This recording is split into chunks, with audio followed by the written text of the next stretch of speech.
نحمده ونصلي على رسوله الكريم اما بعد فاعوذ بالله من الشيطان الرجيم بسم الله الرحمن الرحيم رب اشرح لي صدري ويسر لي امري واحلل عقدة من لساني يفقهوا قولي. نیا سال محرم سے شروع ہوتا ہے اور محرم کا لفظی معنی کیا ہے؟ حرمت والا، حرام کیا گیا. کیا حرام ہے اس میں؟ گویا نیا سال ہمیں کس چیز کی یاد دلاتا ہے؟ امن کی، پیس کی، کہ اس میں مسلمانوں کا جان، مال، آبرو ایک دوسرے پر حرام ہے. لیکن کتنی حیرت کی بات ہے کہ اسی مہینے میں ہم سب سے زیادہ ایک دوسرے کی جان، مال، عزت، آبرو حلال کر لیتے ہیں. خصوصاً آپ دیکھیں کہ پاکستان میں کیا ہوتا ہے محرم آنے پر، ہر ایک خوف زدہ ہوتا ہے. کیوں؟ کیا سوچ کے خوف زدہ ہوتے ہیں؟ قتل و غارت ہوتی ہے عام دنوں سے زیادہ، اور ایک دوسرے پر سب و شتم ہوتا ہے. سب و شتم کیا ہوتا ہے؟ گالی گلوچ ہوتا ہے. حتیٰ کہ بعض اوقات اس میں صحابہ کرام کو بھی نہیں چھوڑا جاتا. عام مسلمانوں کی عزت و آبرو تو اپنی جگہ، لیکن فَلِلَّهِ الْعِزَّةُ وَلِرَسُولِهِ وَلِلْمُؤْمِنِينَ، اور مومنوں میں بھی جو نبی صلی اللہ علیہ وسلم کے ساتھی تھے ان کی عزت و آبرو ہم سے کہیں زیادہ محترم ہے. تو یہ بڑی دکھ اور تکلیف کی بات ہے کہ اس مہینے میں اور اسلامی سال کے آغاز میں جس چیز سے ہمیں سب سے زیادہ پرہیز کرنا چاہیے اور جس سے رکنا چاہیے ہم وہی کرنے لگتے ہیں. عزت و آبرو کے بعد جان، مال، املاک. کچھ عرصہ پہلے کراچی میں جس طرح محرم کے مہینے میں دکانیں چلائی گئی، مارکیٹ چلائی گئی، وہ سب بھی آپ کے سامنے ہے. اس کی کیا وجہ ہے؟ لوگوں کے پاس علم نہیں. بعض اوقات علم ہوتا ہے لیکن پھر کیا چیز ہوتی ہے کہ عمل نہیں ہوتا. اس کی کیا وجہ ہوتی ہے؟ یقین نہیں ہوتا. اور دیکھیں، علم اور عمل کے بیچ میں ایک اور چیز ہوتی ہے اور وہ ہے تقویٰ، اللہ کا ڈر. جس علم کے ساتھ اللہ کا ڈر نہیں آتا، تقویٰ نہیں آتا، وہ علم عمل میں نہیں بدلتا. اسی لیے آپ دیکھیے کہ قرآن مجید کے شروع میں شرط لگا دی گئی. کیا؟ ذالک الکتاب لا ریب فیہ ھدی للمتقین. یہ کتاب متقین کو ہدایت دے گی، یعنی جس کے دل میں اللہ کا ڈر ہوگا اس کو ہدایت ملے گی اس کتاب سے. اور ہدایت کا معنی آپ کو معلوم ہے نا، کسی کو راہ دکھانا اور اس پر چلانا اور منزل تک پہنچانا. کتاب کھولنے سے راہ تو نظر آتی ہے، لیکن اس پہ چلنا اور پھر منزل تک پہنچنا یہ صرف اس وقت ہوتا ہے جب انسان کے اندر کیا آتا ہے؟ تقویٰ، اللہ کا ڈر. اللہ کا ڈر ایسی چیز ہے کہ انسان چاہے سب لوگوں کے بیچ میں ہو، چاہے وہ تنہا ہو، دن میں ہو یا رات میں ہو، اندھیرے میں ہو یا روشنی میں ہو، کہیں بھی ہو، وہ حرام سے بچتا ہے، وہ غلط چیزوں سے بچتا ہے، وہ اللہ کی نافرمانی سے بچتا ہے. اور جب تک اللہ کا ڈر نہیں آتا تو بڑے سے بڑا عالم بھی بڑے بڑے غلط کام کرتا ہے. تو لوگ علم کو بدنام کرنے لگتے ہیں، دین کو بدنام کرتے ہیں، قرآن کو بدنام کرتے ہیں کہ دیکھو اس نے قرآن پڑھا اور اس کا عمل نہیں بدلا. حالانکہ قرآن نے تو پہلے ہی شرط لگا دی تھی کہ میں اس وقت تمہیں فائدہ دوں گا جب تمہارے اندر اللہ کا ڈر آئے گا. کیونکہ ان تتقوا اللہ یجعل لکم فرقانا، اگر تم اللہ سے ڈرو گے تو تمہارے اندر اللہ فرقان پیدا کر دے گا، یعنی فرق کرنا، تمیز کرنا سکھا دے گا، صحیح کیا غلط کیا ہے، کہ کہاں کیا کرنا چاہیے. کیونکہ علم پر عمل اصل میں ہے کیا، کہ کس چیز پر کب، کہاں، کیسے عمل کرے، کس موقع پہ کیا کرے. اسی کا نام حکمت ہے پھر، جو اس سے اگلا درجہ ہے. اور یہ بھی اللہ کس کو دیتا ہے؟ جس کو چاہتا ہے. اور وہ کیا دیکھتا ہے؟ کس کو دوں؟ جس کے اندر طلب ہو، تڑپ ہو. اور وہ طلب تڑپ کس چیز کی؟ کہ اللہ مجھ سے راضی ہو جائے، کہ مجھے اللہ وہ سکھا دے کہ جس سے میں وہ کام کروں کہ جس سے میرا رب مجھ سے راضی ہو جائے. اور جب یہ تڑپ آتی ہے تو پھر اللہ اس بندے کی قدردانی کرتا ہے. آپ ایک قدم اس کی طرف چلتے ہیں اور 10 قدم آپ کی طرف آتا ہے. وہ آپ کے لیے آسانیاں کر دیتا ہے. انسان کو انسان کے نفس کے شر، اس کے فتنوں اور شیطان اور لوگوں کے شر اور بہت سی خرابیوں سے انسان کو محفوظ کر دیتا ہے، اور اس کی بہت بڑی نعمت ہوتی. تو محرم کی آمد کے ساتھ ہم سب کو پھر ایک بار اس سبق کو دہرا لینا چاہیے اور اپنے ساتھ کچھ عہد و پیمان کرنے چاہیے کہ میں اپنی زبان سے کسی کو بے آبرو نہیں کروں گی، کسی کے ساتھ ایسا معاملہ نہیں کروں گی کہ جس سے دوسرے کی توہین ہو، نہ سامنے اور نہ پیچھے. بہت سے لوگ سامنے تو مسکین بن جاتے، کچھ نہیں کہتے، لیکن جب دوسرا سامنے نہیں ہوتا پھر کیا کرتے ہیں؟ غیبت کر کے بیک بائٹنگ کرتے ہیں، کمر نوچتے ہیں، مردہ بھائی کا گوشت کھاتے ہیں.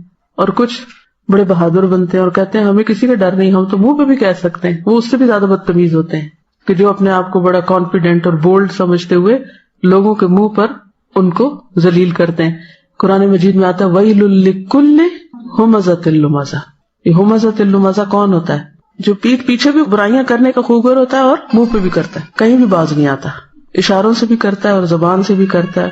تو مومن اور منافق کا فرق یہی ہوتا ہے کہ مومن با اخلاق ہوتا ہے, منافق کے اندر کبھی اچھا اخلاق نہیں آ سکتا, وہ بد اخلاق ہوتا ہے. تو ایمان کا تقاضا یہی ہے کہ ہم اللہ سے ڈریں اور وہ کام کریں جو اللہ کو راضی کر دیں. محرم سے پہلے کیا ہوتا ہے؟ ذوالحج. ذوالحج کس بات کی یاد دہانی کراتا ہے؟ آخرت کی اور قربانی کی. کس کی قربانی؟ ابراہیم علیہ السلام اور اسماعیل علیہ السلام کی قربانیوں کی یاد, ان کی اطاعت, فرما برداری اور اخلاص. اسی کی وجہ سے اللہ نے ان کو وہ گھر بنانے کی توفیق دی اور پھر لوگوں کو اس کی طرف مائل کیا اور لوگوں کے لیے خیر و بھلائی کا ذریعہ بنا دیا اس کو. قربانیوں کا یہ سلسلہ چلتا رہا. پھر یہ قربانیاں اور کس نے دی؟ مختلف انبیاء کے علاوہ خاص طور پر نبی صلی اللہ علیہ وسلم نے. نبی صلی اللہ علیہ وسلم نے کون کون سی قربانیاں کی تھی؟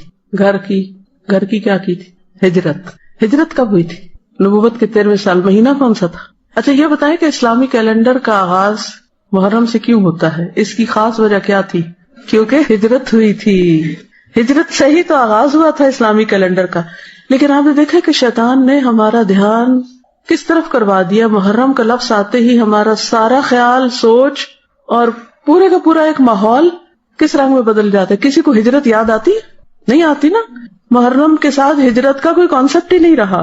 محرم کے ساتھ عزت آبرو کی حفاظت اور عزت آبرو کے خیال رکھنے کی بات ہی نہیں, سوچ ہی نہیں. کیسے شیطان نے بھلوایا ہم کو سب کچھ.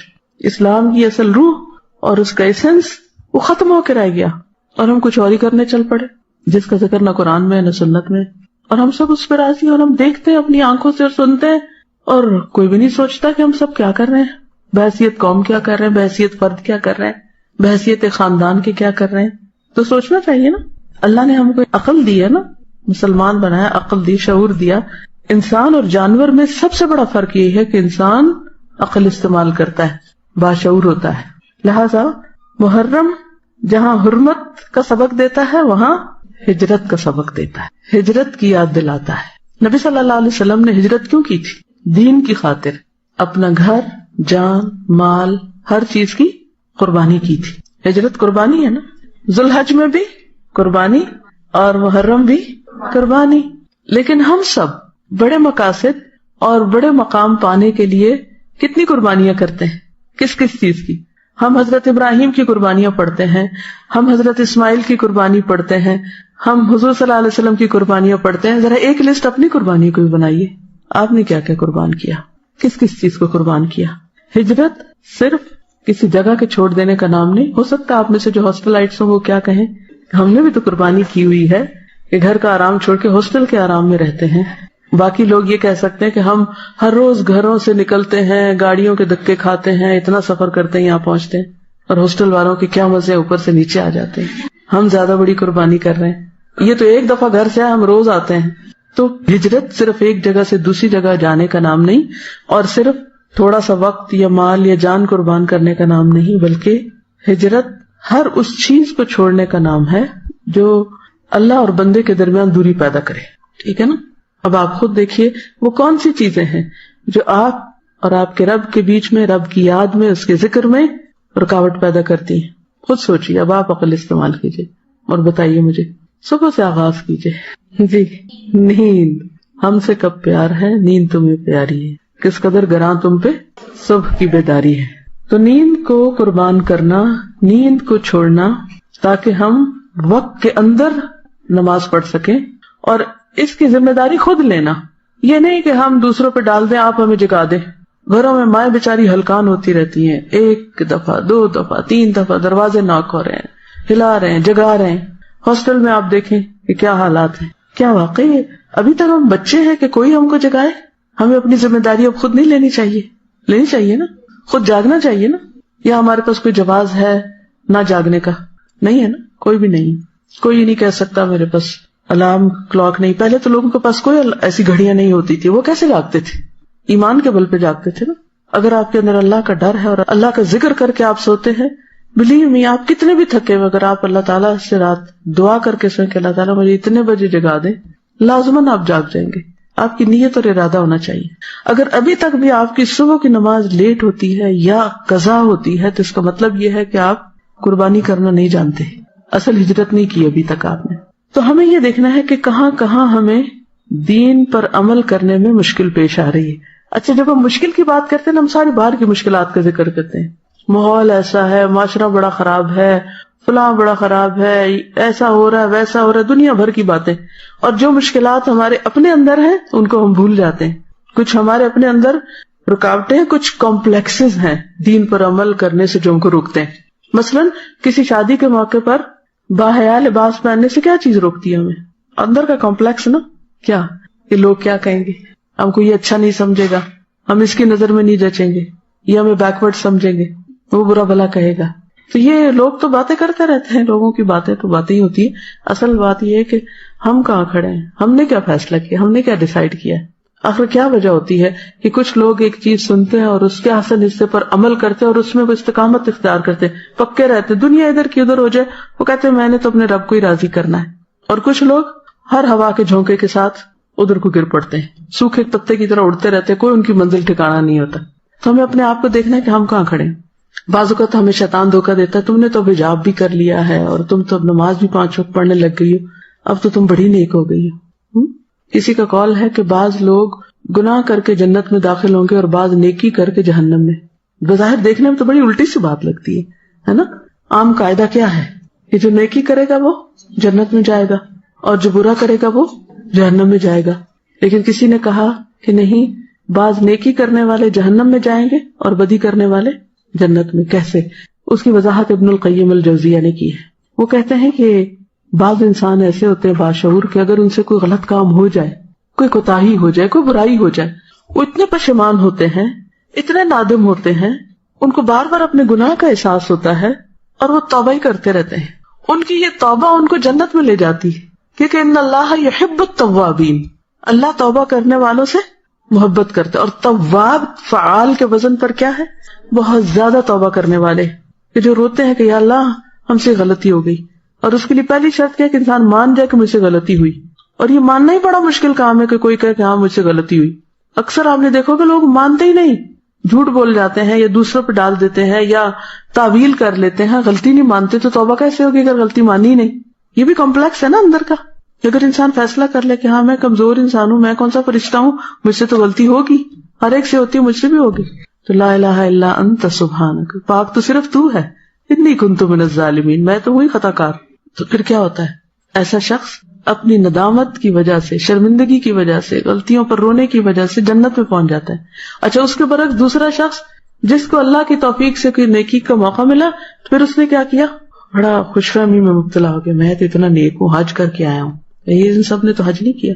واہ کیا ہے، کیا شان ہے، میں نے حج کیا، میں نے صدقہ کیا، میں نے یہ کیا، میں نے وہ کیا، اور وہ اس خوش فہمی میں اپنا اندر بھرا رہے کہ میں بڑا نیک ہوں، اب تو میرے سارے گناہ معاف ہو گئے، اب تو کیا فکر کی بات ہے.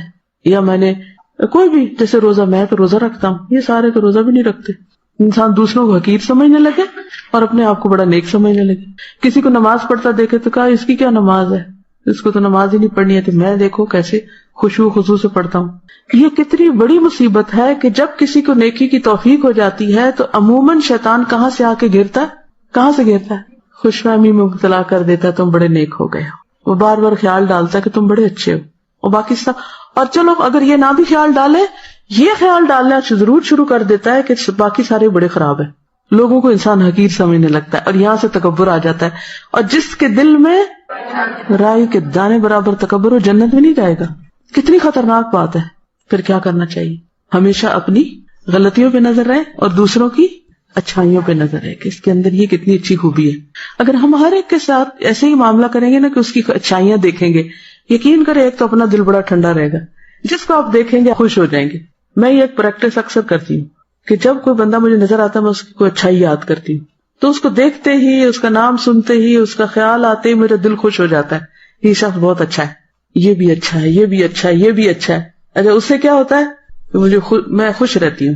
لیکن جب شیطان یہ خیال ڈالنے لگتا ہے نا بدگمانی، یہ اس نے یہ خرابی کی ہوئی ہے اور اس نے وہ غلطی کی ہوئی ہے اور اس نے یہ کیا ہوا ہے، تو ان کو تو غریبوں کو پتہ ہی نہیں ہوگا. تو اپنے اندر ایک کیا ہوتا ہے، جلن کڑن پریشانی لگی رہتی ہے اور انسان کبھی بھی خوش مزاج نہیں ہو سکتا. یاد رکھیے کہ جب ہم دوسروں کی اچھائیوں پہ نظر رکھتے ہیں تو پھر اس وقت ہمیں کیا ہوتا ہے، اپنی غلطیاں بہت نظر آتی ہیں. اور جب اپنی غلطیاں نظر آتی ہے تو پھر پشیمانی اور ندامت ہوتی ہے. جب پشیمانی ندامت ہوتی ہے تو استغفار کثرت سے ہوتی ہے، خود ہی ہونے لگتی.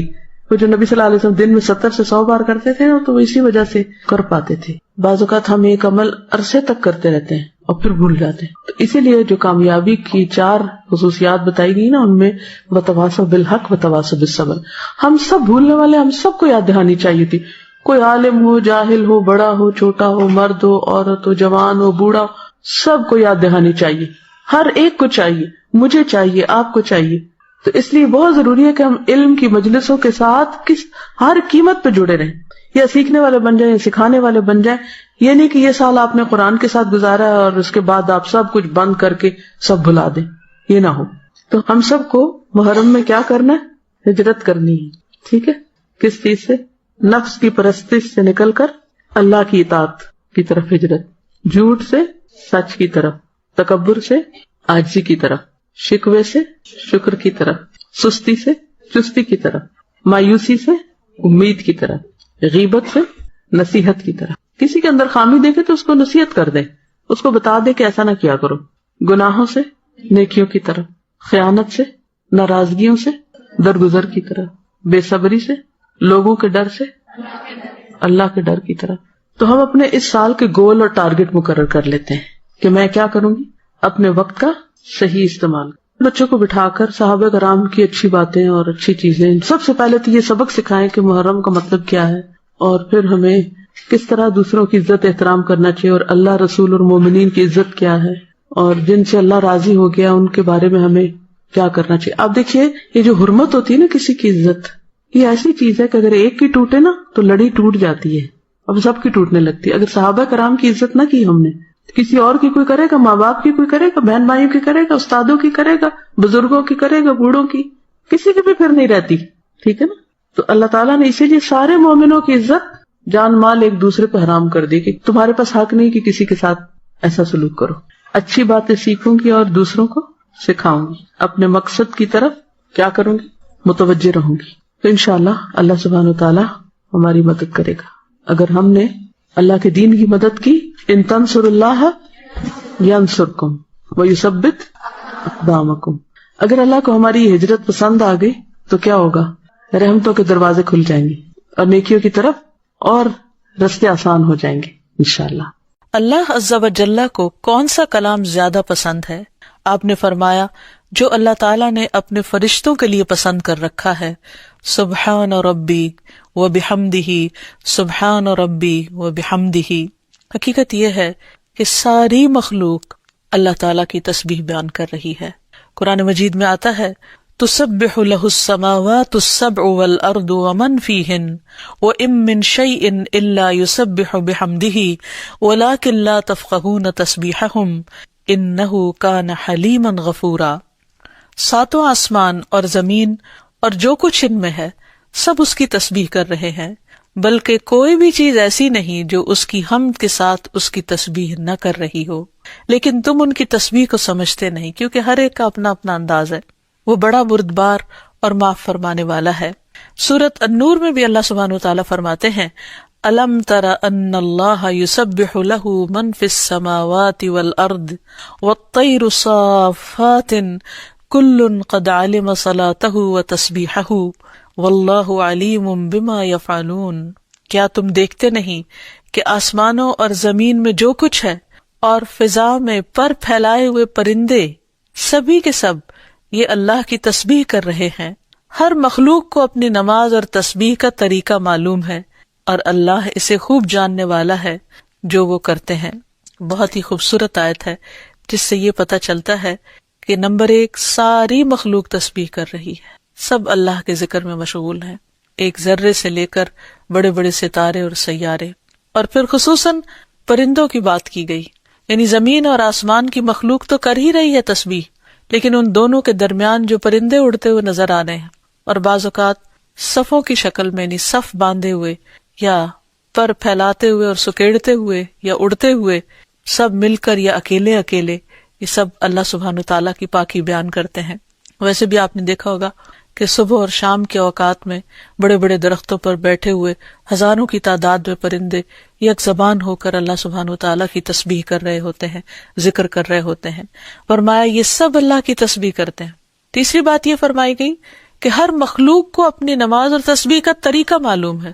کس قدر دلچسپ اور خوبصورت بات ہے کہ پرندہ ہو یا چیونٹی ہو یا کوئی بڑے سے بڑا جانور ہو یا ستارہ اور سیارہ ہو، ہر ایک کو تسبیح بھی معلوم ہے، یعنی اللہ کا ذکر کیسے کرنا ہے، اور یہ بھی معلوم ہے کہ اس کا کام کیا ہے، وہ کیوں پیدا کیا گیا ہے، یعنی اس کو اپنے مقصد زندگی کا بھی معلوم ہے، اور پھر اللہ تعالیٰ کی عبادت اور اطاعت کے طریقے کیا ہیں، اس کے لیے کون سی راہیں مقرر کر دی گئی ہیں، یہ بھی اس کو خوب معلوم ہے.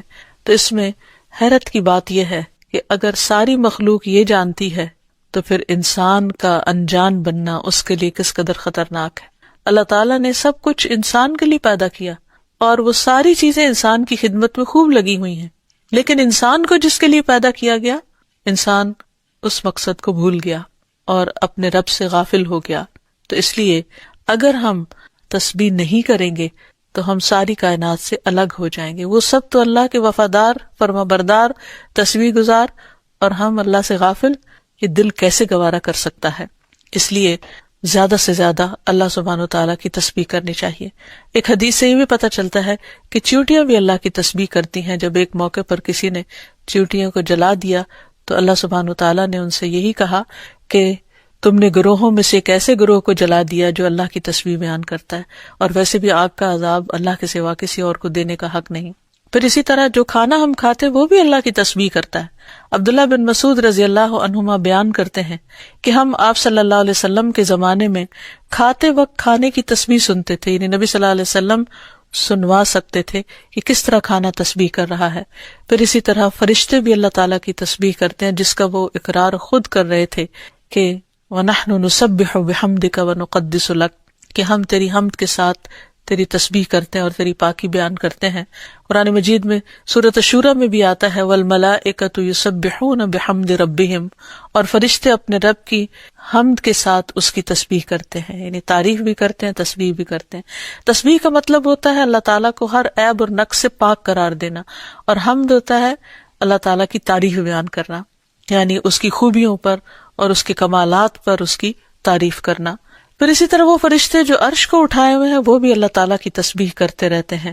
الذین یحملون العرش ومن حولہ یسبحون بحمد ربہم، جو فرشتے عرش اٹھائے ہوئے ہیں اور جو اس کے ارد گرد ہیں سب اپنے پروردگار کی حمد کے ساتھ اس کی تسبیح کرتے ہیں. ایک اور جگہ پر آتا ہے وَتَرَى الْمَلَائِكَةَ حَافِّينَ مِنْ حَوْلِ الْعَرْشِ يُسَبِّحُونَ بِحَمْدِ رَبِّهِمْ. نیز اس دن آپ دیکھیں گے، یعنی قیامت کے دن، کہ فرشتے عرش کے گرد حلقہ باندھے اپنے پروردگار کی تعریف کے ساتھ تسبیح کر رہے ہیں. پھر اسی طرح بعض مواقع پر جب وحی نازل ہوئی تو نزول وحی کے وقت حاملین عرش سے لے کر تمام انسانوں کے فرشتوں نے تسبیح کی، یعنی انسان کی ہدایت کے لیے اتنی بہترین کتاب اتاری جا رہی تھی. اور تسبیح فرشتوں کی خوراک بھی ہے، یعنی جیسے ہم انسان کھانا پینا کرتے ہیں اسی طرح فرشتوں کو کسی مادی چیز کے کھانے کی ضرورت نہیں ہوتی، وہ ان کی تسبیح جو ہے وہی خوراک ہے. اس بارے میں حضرت عائشہ کہتی ہیں کہ میں نے نبی صلی اللہ علیہ وسلم سے پوچھا کہ دجال کے زمانے میں ایمان والوں کا کھانا کیا ہوگا، یعنی اتنا فتنے کا دور ہوگا اور ہر شخص چھپ جائے گا اور چاہے گا کہ وہ اس فتنے سے بچ جائے، تو پھر وہ کیا کھائے گا؟ آپ نے فرمایا جو فرشتوں کا ہے، یعنی تسبیح، تکبیر، تحمید، تحلیل، یعنی اللہ تعالیٰ کی حمد و ثنا کرنا، اللہ کا ذکر کرنا. اور تسبیح کیوں نہ کی جائے؟ کیونکہ اللہ سبحانہ تعالیٰ نے قرآن مجید میں اپنے حبیب محمد صلی اللہ علیہ وسلم کو بارہا تسبیح بیان کرنے کا حکم دیا ہے. فرمایا فسبح بسم ربک العظیم، سو اپنے بہت عظمت والے رب کے نام کی تسبیح کیا کریں. پھر ہے سبح اسم ربک الاعلی، اپنے رب کے نام کی تسبیح کریں جو سب سے بلند ہے. پھر ہے فسبح بحمد ربک وکن من الساجدین، پس اپنے رب کی حمد کے ساتھ تسبیح کریں اور سجدہ کرنے والوں میں سے ہو جائیں. پھر نبی صلی اللہ علیہ وسلم کو ایک اور جگہ پر صبح و شام اللہ تعالیٰ کی تسبیح کرنے کا حکم دیا گیا. سورۃ طٰہٰ میں اللہ تعالیٰ فرماتے ہیں سو اس پر صبر کرو جو وہ کہتے ہیں، اور سورج طلوع ہونے سے پہلے اور اس کے غروب ہونے سے پہلے اپنے رب کی حمد کے ساتھ تسبیح کرو، اور رات کے کچھ اوقات میں بھی پس تسبیح کرو، اور دن کے کناروں میں بھی، تاکہ تم خوش ہو جاؤ۔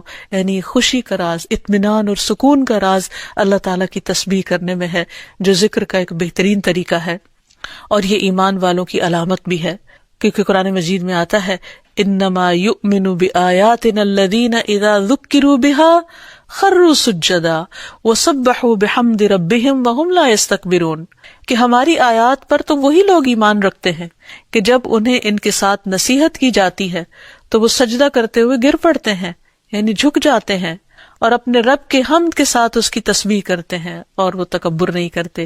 یعنی یہ ہوتی ہے مومن کی شان، کہ وہ اللہ کی تعریف میں کھویا ہوتا ہے، اللہ کی پاکیزگی بیان کرتا ہے، وہ اپنے رب کی قدر کو پہچانتا ہے، اور اپنے کوتاہیوں کو اور اپنی غلطیوں کو، اسی لیے وہ اللہ تعالیٰ کی پاکی بیان کرتا ہے اور اپنے قصور کا اعتراف کرتا ہے، اور اس کی زبان اللہ کے ذکر سے تر رہتی ہے۔ پھر اسی طرح یہ ہے کہ تسبیح تمام مخلوق کے رزق کی کنجی بھی ہے۔ اللہ کے نبی نوح علیہ السلام کی وفات کا وقت جب قریب آیا تو انہوں نے اپنے بیٹے سے فرمایا کہ میں تمہیں ایک وصیت کر رہا ہوں، سبحان اللہ و بحمدہ کا ورد کرتے رہنا، یہ ہر چیز کی نماز ہے، اس کے ذریعے مخلوق کو رزق ملتا ہے۔ تو جو شخص یہ چاہتا ہو کہ اس کے رزق میں کشادگی ہو، اسے بھی کثرت کے ساتھ تسبیح کرنی چاہیے، جیسے اللہ تعالیٰ قرآن مجید میں حکم بھی دیتے ہیں، یا ایھا الذین آمنوا اذکروا اللہ ذکرا کثیرا وسبحوہ بکرۃ واصیلا، اے ایمان والو، اللہ کو بکثرت یاد کیا کرو اور صبح و شام اس کی تسبیح بیان کیا کرو۔ یعنی انسان کو خاص طور پر صبح اور شام کے اوقات میں تسبیح کرنی چاہیے، جس کی تفصیل احادیث میں ہمیں ملتی ہے۔ رسول اللہ صلی اللہ علیہ وسلم خود بھی کثرت کے ساتھ سبحان اللہ و بحمدہ استغفر اللہ و اتوب الیہ کثرت سے پڑھا کرتے تھے، کہ پاک ہے اللہ اور اس کی تعریف کے ساتھ، اور میں اللہ تعالیٰ سے بخشش طلب کرتا ہوں اور میں اس کی طرف توبہ کرتا ہوں۔ پھر اسی طرح تسبیح اہل جنت کی پکار بھی ہوگی، دعواہم فیہا سبحانک اللہم، کہ ان کی پکار وہاں ہوگی کہ اے اللہ تو پاک ہے ہر عیب سے، ہر کمی کوتاہی سے، ہر نقص سے، یعنی تو بے عیب ہے، منزہ ہے۔ اور یہ اللہ سبحانہ وتعالیٰ کو نہایت پسند ہے کہ اس کی کوئی مخلوق اس کی پاکی بیان کرے، کیونکہ وہ اس کا مستحق ہے، وہ ہے ہی پاک۔ پھر یہ ہے کہ اہل جنت بھی صبح و شام اللہ تعالیٰ کی تسبیح بیان کریں گے، اس لیے ضروری ہے کہ انسان یہ سلسلہ دنیا سے ہی شروع کر دے۔ اہل جنت کی تسبیح جو ہے وہ ان کی سانسوں میں جاری کر دی جائے گی، اور پھر جو لوگ اللہ تعالیٰ کی تسبیح نہیں کرتے وہ دراصل بد نصیب ہیں، کیونکہ وہ اتنی بڑی خیر سے محروم ہو رہے ہیں جو دنیا میں ان کے لیے سکون کا باعث ہے، اور آخرت میں ان کے لیے رب کے قرب کا ذریعہ ہوگی۔ تسبیح کے لیے جو الفاظ استعمال ہوتے ہیں اس میں سبحان اللہ و بحمدہ، سبحان ربی الاعلی، سبحان ربی العظیم، یہ تمام کلمات جو ہیں یہ تسبیح کے ہیں۔ اس کے علاوہ ایک اور حدیث سے ہمیں پتہ چلتا ہے، سمرہ بن جندب کہتے ہیں کہ رسول اللہ صلی اللہ علیہ وسلم نے فرمایا، اللہ کے نزدیک سب سے زیادہ محبوب کلمات 4 ہیں، سبحان اللہ والحمد للہ ولا الہ الا اللہ واللہ اکبر، اور تمہیں اس میں سے کسی بھی کلمے سے شروع کرنا نقصان نہ دے گا، یعنی پہلے الحمدللہ بھی کہہ سکتے ہیں یا سبحان اللہ پہلے کہہ سکتے ہیں، لیکن یہ اللہ تعالیٰ کے نہایت پسندیدہ ترین کلمات ہیں۔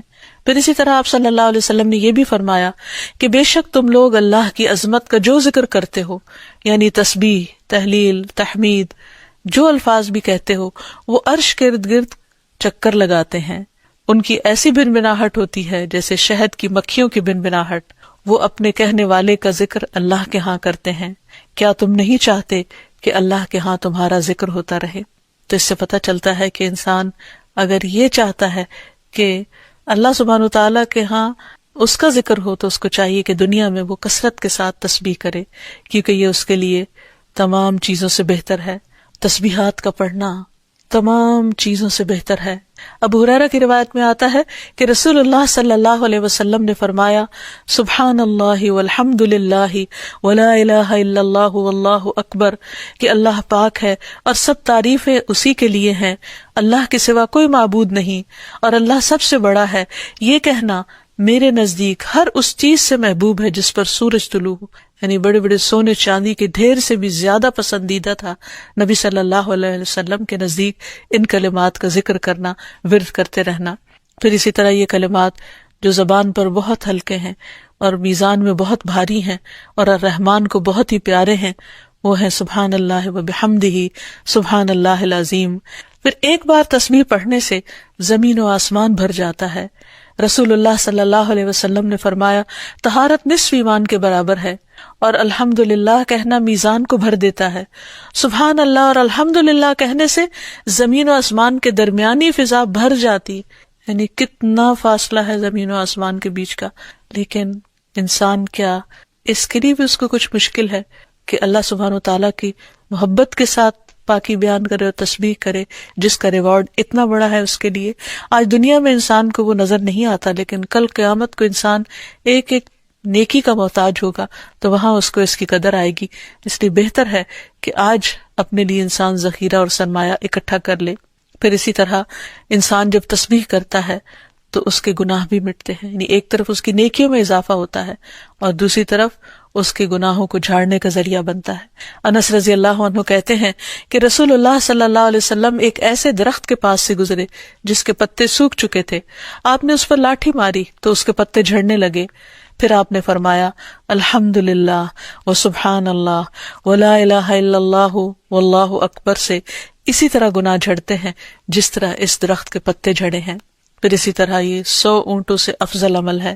نبی صلی اللہ علیہ وسلم نے فرمایا جس نے سورج طلوع ہونے اور اس کے غروب ہونے سے قبل 100 بار سبحان اللہ کہا تو یہ اس کے لیے 100 اونٹوں سے بہتر ہے، یعنی اتنی بڑی کمائی اور نیکیوں کا اتنا بڑا ذخیرہ ہے۔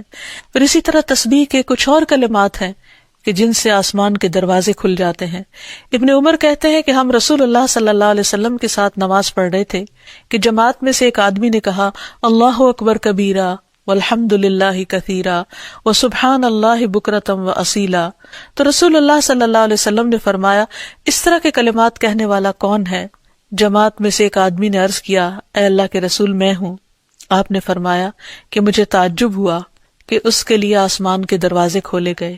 ابن عمر فرماتے ہیں کہ میں نے ان کلمات کو پھر کبھی نہیں چھوڑا جب سے اس کے بارے میں نے رسول اللہ صلی اللہ علیہ وسلم کو یہ فرماتے ہوئے سنا کیا کہ اس شخص کے لیے آسمان کے دروازے کھول دیے گئے، یعنی ان کلمات کے پڑھنے کی وجہ سے۔ پھر تسبیحات کا پڑھنا جنت میں درخت لگانے کا سبب بنتا ہے۔ پھر اسی طرح انسان کے تمام جوڑوں کا صدقہ ہر روز اس پر واجب ہو جاتا ہے، اور یہ تسبیحات اس کے لیے ہر جوڑ سے صدقے کا باعث بنتی ہیں۔ پھر یہ ہے کہ تسبیحات عمر میں اضافے کا ذریعہ بھی بنتی ہیں۔ نبی صلی اللہ علیہ وسلم نے فرمایا اللہ کے نزدیک اس مومن سے افضل کوئی نہیں جسے حالت اسلام میں لمبی عمر دی گئی ہو، اس کی تسبیح و تکبیر اور تحلیل کی وجہ سے۔ پھر اسی طرح